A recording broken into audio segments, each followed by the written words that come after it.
We are live from Sales HQ, and this is our second live podcast in front of a live studio audience.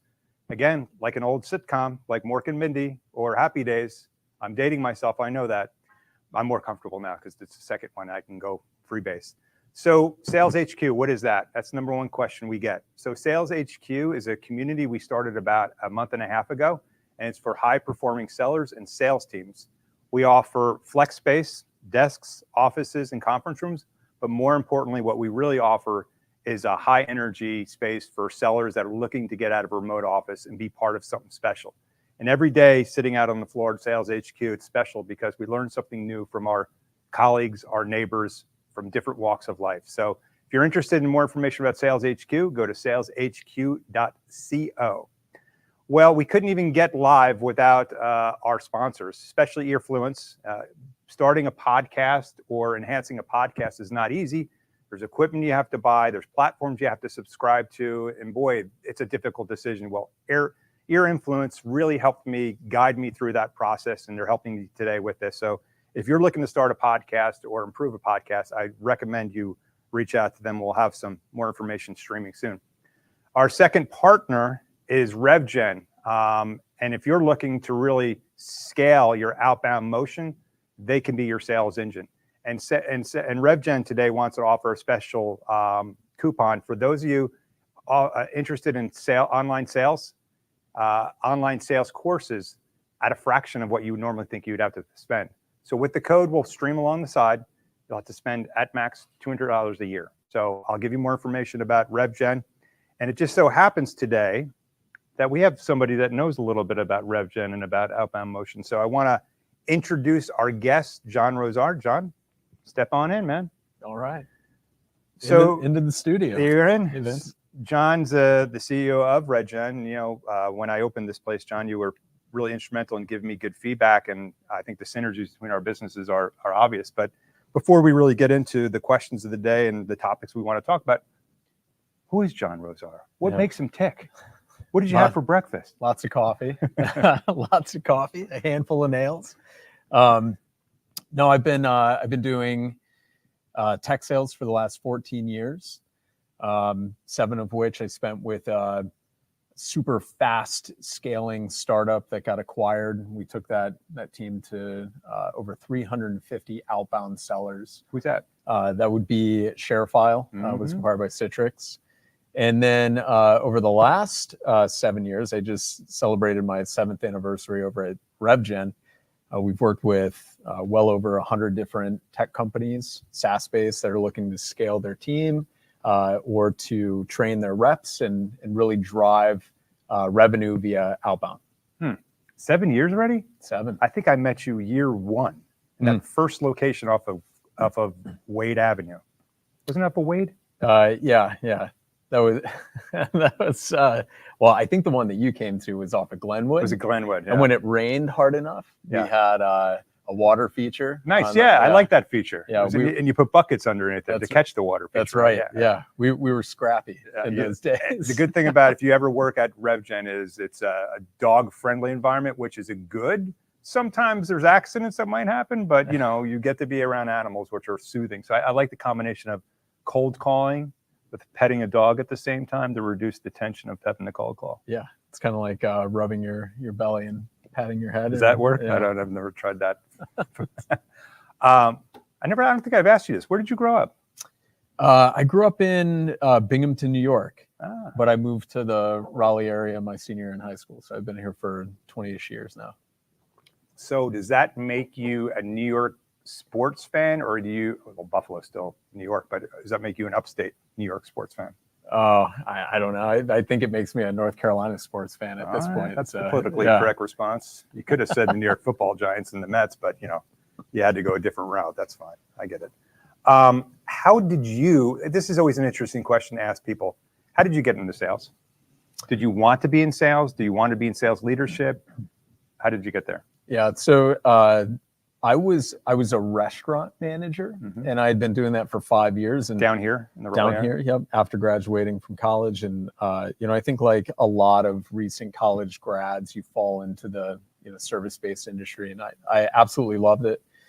I learned all about great service and how to run a business. And I had a great mentor. But you hit a certain point where the pay isn't going to get you there. And my forte into sales came through treating customers right. And I met the executive team at ShareFile, which was very small at that time. And I got pulled in, and the goal was to make enough money to start my own restaurant. Oh, wow. And then lo and behold, I hit that mark after, I'm going to say 2 or 3 years. Oh, wow. They didn't find you in the restaurant. You applied for the job? No, they were coming in. They were coming in as customers. Really? Yeah. Oh, that's a cool story. The VP of sales was, he after one of my shifts, he said, John, I get to see where you work. Like, you should really come see what I do. And I went in and met a bunch of the salespeople, and it was cool. I'm curious with RevGen, do you often go into restaurants and critique your servers and if they could be good sales or not? Oh, absolutely. Do you find some of your people there? Oh, absolutely. 100%. I try to be respectful of the fact that just don't pull them right off the floor. Yeah. But no, some of our best sales reps that have come through the RevGen program have been second career seekers from the service industry. I bet. There's such a different experience when you have a good hostess, waiter, bartender, right? Than no one greeting you and shitty service, right? So something to be said for that. I want to get into a couple of topics that we had kind of pre-called, talked about, and something that you're honestly an expert at. So I'm going to scroll on my notes if you don't mind. And I don't know, this print's really small. That's why I'm wearing these glasses. It's not that I can't see. It's just that someone reduced the size of this. I got mine too. Lots of conversation on LinkedIn and other places about outbound, about prospecting, about email, about what's working, what's not working, cold call, like just lots of information, lots of noise, lots of stuff. You do this every day. What's working and not working with prospecting today? Yeah. Well, I think a lot of it goes back to really understanding your prospect and understanding how they want to be communicated with. And if you think about it, the evolution of outbound sales over the last, I don't know, let's go back 20, 30 years, right? It started out with knocking on the door and phone calls and maybe direct mail, right? And then this wave of email came in. Yeah. And then email was preferred. And now I think what we're starting to see is open rates are falling on email. LinkedIn is good, but there are some people that don't want to be sold to on LinkedIn. And guess what? The phone still helps you stand out. Yeah. But you have to be prepared to personalize those messages. You have to be prepared to know a little bit about the companies that you're talking to, because you have literally 30 seconds to get that intro right, or that phone's going to hang up. So really the evolution is in the channel, the medium that people want to be communicated in, and it varies from persona to persona, industry to industry. Yeah, I would say so. Like, for example, if you're selling to sales and marketing personas, you're going to find them on LinkedIn. If you're selling to, I don't know, let's go with very technical roles that are, director level. Like, they're probably not holding a big presence on LinkedIn. Right. So, you may then find them through a channel, a trusted channel partner. And that's, tends to be the way that persona communicates. So in your process at RevGen, is that one of the things you help your customers with, to identify the ICP, the personas, the roles to go after, and then specifically test out the different ways to communicate with them? Yeah, well, I assume everything's an experiment, first of all, right? Yeah, to an extent. But the neat thing about what we've done is each one of our in-house reps is going to make somewhere around 2,000 calls this month. Okay. So across 2,000 calls a month is how many a day? I can't do the math that quick. 110 a day. Oof. So across 20 business days, 2,200 calls. Yeah, it's a lot. God bless you. But good for you. But the interesting thing is, I think as a community, we've all recognized that data is king, right? You can Moneyball things and really get a good understanding of who your ICP is, how they're responding to different language, so on and so forth. And so across all these different industries and personas, we have benchmark data that helps us understand what a successful play specific to that person looks like and what a failed move is going to look like. Yeah, that's true. LinkedIn, right? It's the platform du jour, as you mentioned. Anyone that's selling a SaaS product typically is going after an industry where they're most likely in LinkedIn.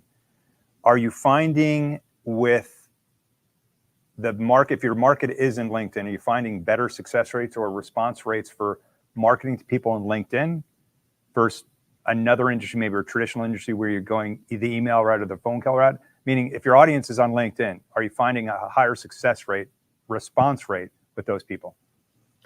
It's really hard to group people into one bucket. There are some people that are going to respond well on LinkedIn, some via email, some via phone. In our efforts, phone calls continue to be king when it comes to outbound outreach. So your phone is a consistent channel that you guys use regardless, correct? Mm-hmm. But that doesn't limit us to just use phone. Yeah. You should be using every channel.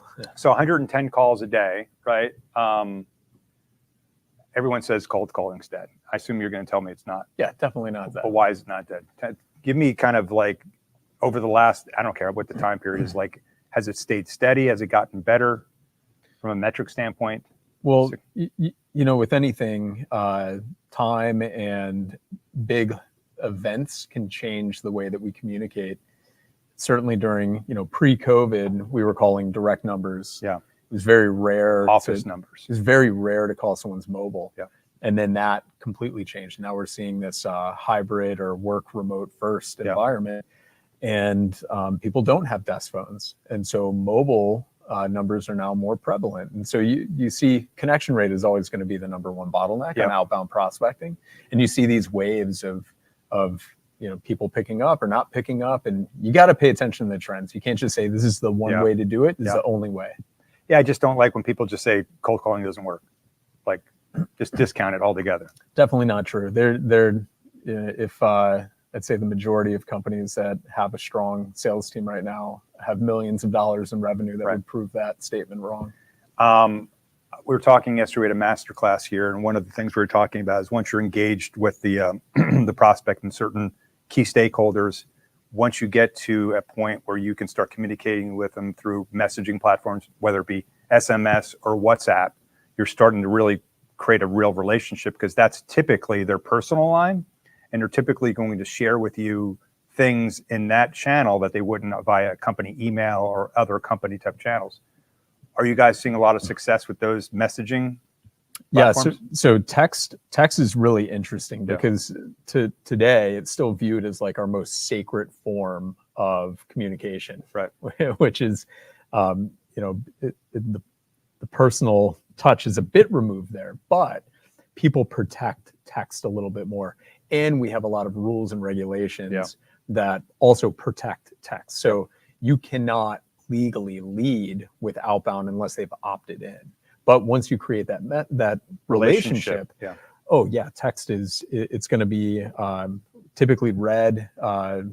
90% are read within the first 5 minutes. I mean, it's wild. So if you can build that relationship and get that trust to allow you to start texting, so that's the best. No cold calling via text. Just put it out there. Don't do that. That's bad. You shouldn't do that unless you get them to opt in. Then you're golden. We were selling to Europe. WhatsApp in South America was a really big platform and worked really well. Again, once you've established the relation and communicating. Let's talk about KPIs, right? What are the KPIs that you typically care about, you typically have on the whiteboard and track on a daily, weekly, monthly basis? Yeah, so your traditional KPIs, and if we're talking specifically about outbound SDRs, you're going to be looking for first activity, and then connections, and then conversions into meetings, and then did the meeting show. And then I still personally believe that you need to be holding your reps accountable to conversion, either into opportunity or into revenue, right? Yep. So, but the interesting thing, and where we're seeing the best outbound motions, are rather than just looking at those activity, connection, connect to close, is being able to get more granular and say, okay, once you get somebody connected, how far did you make it in the conversation? And if you can really chop those pieces up, you can get some really good insights. Additionally, if you're breaking up your lead sources so that you have very clear insights into maybe it's geographical regions, maybe it's some sort of like competitive takeover, you can get really specific on your activity and where it's going to get the highest results back. Interesting. So, but at the end of the day, what the client cares about is new opportunities created, correct? Yep. New opportunities created, right person, have to have a need. Okay. So let me ask you the question. I guess you don't call it a win rate, but like, what do you call it when a lead is converted to an opportunity? What does that typical percentage look like? Yeah. So we would be looking mainly at what the dial per demo is. Okay. That's the metric that we track. And really, if you're sub 100, you've got something. Sub 100? Sub 100 dials per demo to book a meeting. Really? And then, but if you've got it dialed in and you've got maybe, and this is where leads and lists, they're 51% of the equation. Okay. If you've got partnerships with associations, if you've got very clear touch points or talking points on competitive takeovers, you can get that number down to like 30 dials per demo. And what that looks like is your connection to close. Once you get someone on the phone, can you get it down to 1 out of 3?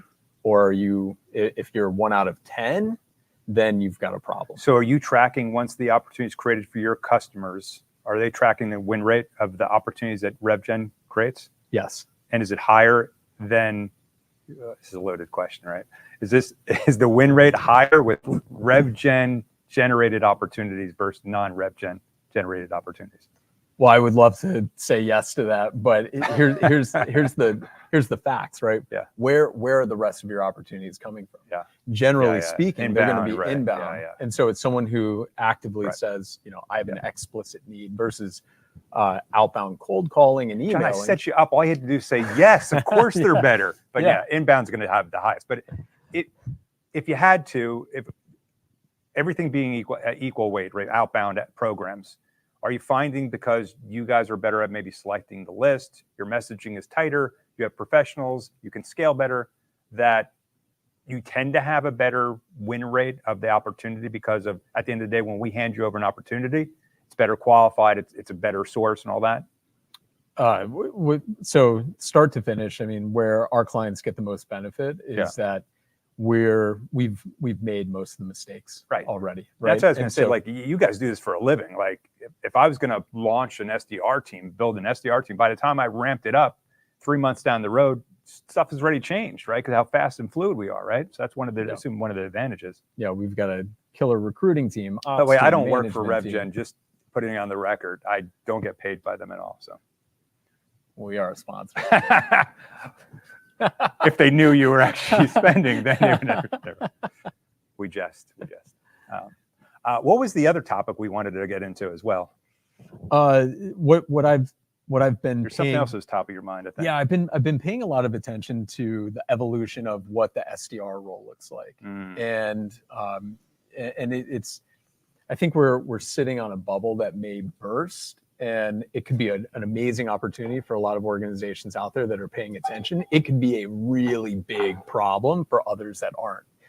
And what I'm talking about is, about 15 years ago, 20 years ago, that SDR role really started taking hold. Before that, it was just individual contributors. You would hunt for yourself. Full cycle sales, And what we saw in those early-ish days, people were in that role for 3-6 months, and it was sink or swim. It was high volume, 150 dials a day. Yeah, it was grinding it out, and then you got promoted into an account executive role. You owned your own book, and then if you were an amazing closer, you got moved into a senior closer, and you were fed deals. We're not seeing that anymore. What happened was that relationship it proved to be a better model than individual contributors booking their own meetings, performing their own meetings. So the dollar spent was proved that how long ago do you think? I would say When do we make the clear delineation from full cycle sales to moving more to specialized roles like SDRs? 10 years ago? 15 to 10 years, Okay. depending on whether or not you were an early adopter, right? So now what we're seeing though is every organization needs, feels like they need SDRs. Yep. And that life cycle of the SDR has been stretched to almost, in a lot of cases, 24 months. Well, the job wasn't sustainable early on. It was 150 dials. You were sprinting. It was not a marathon. Now it's a marathon. And we see these reps in these roles for 24 months. And what happens is at the end of the 24 months, that job isn't necessarily waiting for them. And so what do? They quit. Or at that point, maybe they're burned out and they go and they look for something else. But the only other job that they can get is an SDR role. Yeah. And so then they're back into that revolving door. And, essentially what I think is going to happen, first off, we're seeing less competition on the closing side. So what do you mean less competition? So less account executives entering into the field. No one's hiring account executive or adding net new. Right, exactly. Okay. So there's less competition, and because of that, I think we're seeing some conversion rates maybe falling there. But also we're seeing the availability of reps is kind of waning too. And so when the market starts to pick back up, there may be a lot of SDRs out there, or at least the ones that stuck around, but not too many AEs. What is your thoughts on one of the things when I was at Customer not long ago, I talked about is that at the enterprise level selling, that having SDRs that wanted to do that as a career, paying them an appropriate salary and bonus, because let's all agree, like one of the hardest things to do is just start the relationship. And I don't mean set a meeting. I'm talking about start the relationship, a true relationship builder. What are your thoughts on the SDR being a strategic role within a sales organization, not treated as a stepping stone to being in a closing role? Yeah. Well, my personal opinion is that inbound leads, if you have an SDR that's working inbound leads, trials that are coming through, very much a sustainable role. You give them maybe a higher level of responsibility with some deeper discovery, which can certainly be done on that first call with inbound leads. But outside of that, for outbound reps, and I always think that I highly recommend that you don't have outbound and inbound doing the same, right? You should separate the two roles. But what I found is that the majority of outbound SDRs, their drive is to get to that next level, as it should be. Right? It's more interesting to be a full cycle account executive and see it all the way through. So there aren't. So you're saying no. You're telling me no. There are some select individuals out there that I think would be perfect for that. I just think I'm talking about like a big sale, like a sale that's minimum ARR of $1 million, $2 million, 6-7 figure type deals. Like, again, the thing I struggled when I was in enterprise wasn't, do we have a good close rate? We had a great close rate. And as you know, when you're signing deals that big, if your close rate was greater than 25%, you're making pretty good money, right? As a company, as a salesperson. But it was getting the relationship started and the nurturing it takes, not just from marketing, but from a human being, like someone who's developing the relationship. Because when I ran a sales organization that was the most successful I ever ran, it was because the continuity of my team, the continuity of the salespeople generating a relationship that took 6 to 12 months to really generate. And that's why they were successful, because it was all about timing. And they had already done the work and built up the relationships. And I'm thinking again out loud that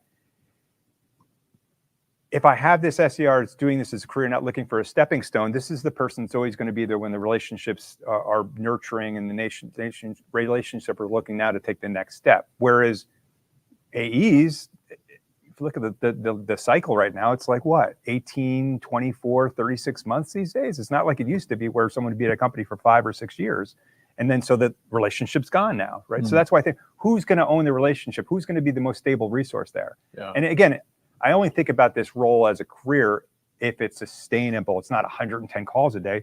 It's either a combination of inbound and here's 25 accounts you want to nurture. Here's 10 accounts you want to nurture. It's not a big number, right? Yeah. Well, I mean, look, those relationships are normally owned once, during that pass off by the account executive or customer success. Quota carrying rep, right? Right. And like, think about it. If if your thought is that, well, what if they're, pre-introduction, pre-demo, pre-first meeting, pre-discovery, they're nurturing them and creating a relationship. Find me one business leader out there that wants to be friends with a bunch of SDRs at companies that are trying to sell to them, right? It's not going to happen. That's not change your the title, John. Yeah. Come on, it's just a title change. That's all. We've got about 5 more minutes. I wanted to just check in to see if anyone in the audience might have a question for you or myself. Does anyone have a question? Name, please, and the question, sir. Yes, my name's Michael Dorman. So, John and Vince, I think this is a great topic. My question to you, gentlemen, is simple. When you talk to organizations and they've maybe grown through organic growth, right, and they've been able to build their company up to, say, 50 employees, and they get nervous around that outbound approach, that whole decision to invest in that and take that path. Really, it's then to take them from their lifestyle business to try to scale, right? So what would you suggest, John and Vince, into the approach that companies should look at and the way to measure the success of that outbound approach? How do you approach companies like that today, knowing that they might not even have a successful account, an AE team or even a VP of sales or something like that that's ready for that? How do you answer that question? That's all you, man.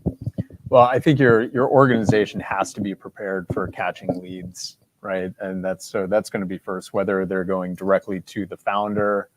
And oftentimes I think, that outbound motion really shouldn't come in at that point. Generally speaking, what I'd recommend is you leverage the lower cost leads. So, you can do outbound email, you can do paid ads, you can do things that'll be driving people that may have more of an explicit need in, and it's going to cost you a whole lot less. But when you are ready to scale, it's gonna take you a whole lot further than what those traditional inbound driving investments are going to do. So what is that ideal customer then for you? What position do they need to be in? Do you think they can leverage that and take that next step? Yeah. So you need to look at your average deal size. I'd say at this stage, with the cost of SDRs, if your average deal size is less than $200 or $250 in monthly reoccurring revenue, you're probably at a non-starter, right? Ultimately, what you're trying to do is get like a 6-month or a 10-month revenue payback period or better. So if you're spending, let's say, $6,000 to $7,000 on your SDR today, you really need to be driving in $1,200 of monthly reoccurring revenue. And then that gets split across the SDR and the AE. So, but that's a good rule of thumb, right? You need to be positioned to have that person source at least enough revenue to get that 10-month revenue payback period. Good one. Any other questions? Up. Hey, John, my name's Connor Hoyt, and my question's around the sustainability of the current market, which is essentially do more with less. I think from my experience, I'm seeing a lot of companies that are full sales cycle AEs, and everyone that I talk to in my network and so on they're just treading water, right? Maybe we're waiting for the market to change. We're waiting for this kind of bubble to pop of do more with less. I was just curious, what your thoughts are on that. And is this sustainable right now, or do you think this is a bubble that's going to pass as market conditions change? Yeah. Well, I think we're seeing a lot of do more with less because companies over the last year or two have tightened up the purse strings, right? So if you're selling something that's a nice to have, that's going to be really difficult. And I've seen a lot of sales teams kind of hunker down, right? The best sales reps are kind of weathering the storm. Maybe some lower performers got cut to save. But I also think that that's there's opportunity. Yeah. There's always opportunity in tough times. So you need to be looking for the opportunity. You need to be honing your skills. And, when you get put in a position to try to do more with less, sometimes you can crack the code and really figure out some neat things to do. Yeah, I agree. I mean, I personally am a little biased to full cycle sale, right? At enterprise level, right? Or a combination thereof. And I think that's what you have. If I were interviewing for a job and they said to me, well, half of the time you're going to be developing your prospects in your pipeline, I would feel as though that gives me a little bit more room to really get going, because they have to understand, well, if you're expecting me to start from scratch, this isn't a 3-month cycle, this is a 12-month cycle now. So that gives me a little more breathing room in this kind of market right now. So I think when you ask that question, Connor, I see that as, if I was at a company and I was still there and they were honest with me about what the conditions are, but we want to support you, we want you to prospect, I'd see it as a good thing. And I'd see it as a thing that gives me a little bit more longevity, because they understand that they value me as a seller, they believe in my skill set, and they understand that the cycle might be longer because they're expecting Connor to do a full cycle sale. So I know my last thing, and I'm not an economist by any means, by the way, I didn't go to school for that. No. But I think interest rates have a lot to do with what's going on. That and the VC correction. When Silicon Valley bank last year had the issues they did, and the banking industry had the issues they did, and free money went away, and then interest rates went sky high. There's no flow of cash like we used to have at companies, right? You probably experience your own business, and all businesses are, and that makes you really think about when I can make my next hire, or the actual roles I am going to hire. And I think when we get that corrected, I'd just be prepared, because I think it's going to be like a rocket ship after that when that gets corrected. Mm-hmm. Yeah, absolutely. You're not an economist, are you? No. Okay, good. And we see pockets, right? Different industries, like for example, traditional industries. Well, ed tech has just been on a rocket ship right now already, right? Because they had a bunch of federally funded programs going and providing ESSER money, and so they had money to spend. Yeah. And they had a big problem to solve, Yeah, right? Big problem was left in the wake of that's the key. Kids learning during COVID. So yeah, look for the opportunity. And then maybe what you do is you go work for one of those companies. So what do you think? Was it good? This is great. Fun, right? Yeah, a lot Right. of fun. Well, I think that's going to be it. I want to thank you guys for coming out and watching. There's been a lot of information streaming about RevGen and the coupon code. Please take advantage of that and the discount for the online training course. How's it going so far with the online? It's going courses? great. Yeah, we rolled it out to the sales students at UNCW and got great feedback, and booked a bunch of meetings for their sales excellence. Seahawks. Center. Yeah. So exciting to see it in action. Awesome. Thank you, John. Yeah. Great guest. Thank you all. Till next time.